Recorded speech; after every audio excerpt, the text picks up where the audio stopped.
Hi, welcome to All 94 Feet, Your Journey. I'm so just privileged to get to spend some time with you and do some teaching. What I hope comes abundantly clear throughout All 94 Feet and as you go through some of these questions is two things. Number one is that you begin to see your story, your life, all of the little stories that make up your life. I hope you see those in God's perspective. And what I mean by that is, at first, you only worry about like what's right in front of you, what you have to do today, what you have to do this week, this month, maybe this year, and you lose sight of maybe the bigger season that you're in. And even when you look at your life in perspective of 1 year or 2 years or 3 years or a particular season that has a beginning and an end, and soon you go on to a new season of life.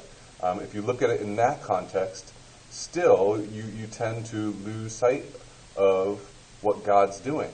And you look at your life from beginning to end as just a beautiful picture that God is painting, and sometimes it's messy.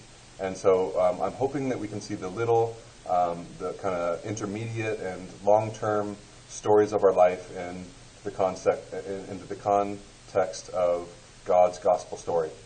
Now, the components to that are beautifully clear in the Bible. It starts with God's creation, and then it goes quickly into rebellion and kind of people messing up what God created.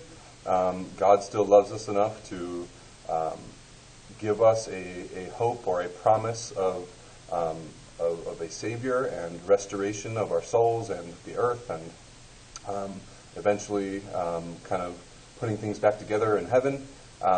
And He's our Redeemer, and He kind of is the fixer of everything that we've screwed up from the beginning. Kind of woven through this process is this discipleship nature of our lives, where we're not doing this alone. Sometimes we choose to do it alone, but we have people all around us. We have family, we have coworkers, we have neighbors right next door that we might not even know, that all influence our lives and have the ability to kind of guide us as long as we listen to the right people and follow the right people and buy into the discipleship nature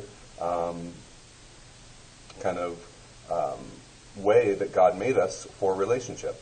And finally, it all hinges on us the kind of throwing up our hands in the air and saying, God, I'm trying to follow you, but in the end, it's your plans and your ways, and hopefully we surrender to that by the end of our story, or we're going to kind of stay in this perpetual pain, suffering, and kind of lesser existence that some of us are trapped in.